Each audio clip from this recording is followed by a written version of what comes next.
తన ప్రసంగంతో సీఎం చంద్రబాబును ఆకట్టుకున్న 10th విద్యార్థిని శివాని ఆత్మహత్య చేసుకుంది. దీంతో పోలవరం జిల్లా రంపచోడవరంలో విషాదం నెలకొంది.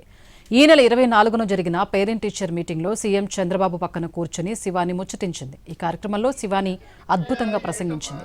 వచ్చే ఏడాది షైనింగ్ స్టార్ అవార్డు తీసుకుంటానని ధీమా వ్యక్తం చేసింది. దీంతో సీఎం చంద్రబాబు ఆమెను పక్కన కూర్చోపెట్టుకుని ప్రశంసించారు.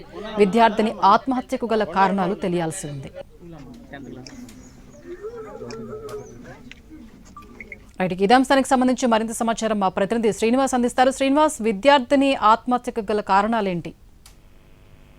స్వప్న పోలవరం జిల్లా రంపచోడవరం మండలంలోని విషాద ఘటన చోటు చేసుకోవడం జరిగింది. 10వ తరగతి చదువుతున్న ఒక విద్యార్థిని ఉరేసుకుని మృతి చెందింది. అయితే ఇటీవల జరిగిన పేరెంట్స్ టీచర్స్ మీటింగ్ లోని ముఖ్యమంత్రి చంద్రబాబుతో మాట్లాడిన అదే విద్యార్థిని కావడంతో స్థానికంగా తీవ్ర విషాదాన్ని కలిగించింది. అయితే ఈ మృతికి గల కారణాలు అయితే అధికారులు అయితే ఇంకా తెలియజేయడం లేదు. అయితే ఇది అంతా కూడా అంటే ఆ అమ్మాయికి మానసికంగా కొద్దిగా ఇబ్బందికరమైన పరిస్థితులు ఉండటం కారణమే అని చెప్పేసి మనకి ప్రాథమిక సమాచారం మేరకు తెలపడం జరుగుతుంది. అయితే ఇది పోలవరం జిల్లా రంపచోడవరం మండలంలోని జడ్లపల్లి కొత్త కాలనీలో నివాసం ఉంటున్న ముగ్ధం శివాని అని చెప్పేసి ఈమె రంపచోడవరం జడ్పీ ఉన్నత పాఠశాలలోని 10వ తరగతి చదువుకోవడం జరుగుతున్నది. అయితే ఈ ఉదయం సోమవారం ఉదయం ఇంటి నుండి అలాగే అక్కడికి రేకు షెడ్ లో నివసిస్తున్న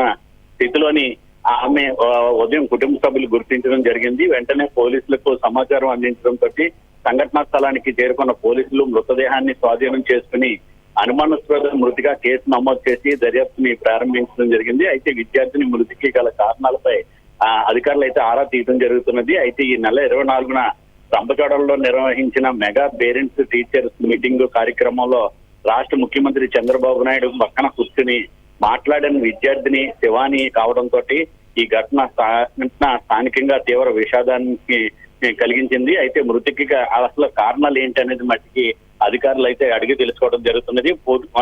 అయితే పోలీసులు అయితే దీని మీద పూర్తి స్థాయి దర్యాప్తు చేపట్టడం జరుగుతుంది.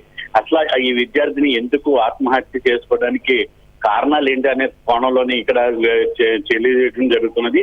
అయితే తల్లిదండ్రులు అందించిన సమాచారం మేరకు చూస్తే తమ కుమార్తె సోవర్ణుడు సక్రమంగానే అక్కడ స్కూల్ దగ్గరికి వెళ్ళడం జరిగిందని చెప్పడం జరుగుతున్నది. అసలు ఏం జరిగిందో ఏంటో తమకు కూడా అర్థం కావటం లేదని చెప్పి వాళ్ళు చెప్తున్నారు.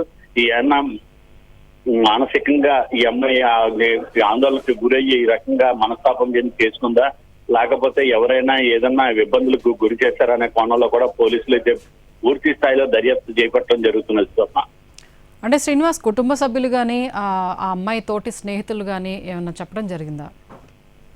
అయితే కుటుంబ సభ్యులు అయితే మట్టికి ఇంటి నుంచి సోమవారం ఉదయం ఇంటిని సమీపంలోని రేకు షెడ్ లోని ఉరేసుకున్న స్థితిలో ఇక్కడ తమ కుమార్తెను గుర్తించడం జరిగిందని చెప్తున్నారు. అయితే ఇక్కడ ఏం జరిగింది అనేది తమకు కూడా అర్థం కావటం లేదు.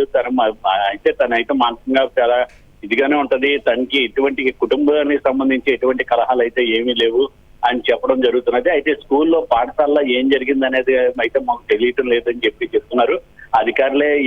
అక్కడ ఏం జరిగింది అనేది తోటి విద్యార్థులను కూడా ప్రశ్నించినప్పటికీ కూడా ఎవరు నోరు మేల్కొని పరిస్థితి. అందరినీ కూడా స్కూల్లోనే వండించి పోలీసులు అయితే ప్రత్యేకంగా వాళ్ళందరినీ కూడా విద్యార్థుల్ని ఈ అమ్మాయితో ఉండే స్నేహితులను కానీ అలాగే తల్లిదండ్రులను కానీ అయితే వాళ్ళని విచారించడం కూడా జరుగుతున్నది. అయితే పూర్తి స్థాయి వివరాలు అయితే ఈ పోలీసులు మరికొద్ది సేపట్లో మీడియాకు వెల్లడించే అవకాశాలు కూడా ఉన్నాయి. స్వప్న, రైట్, థ్యాంక్ యూ శ్రీనివాస్.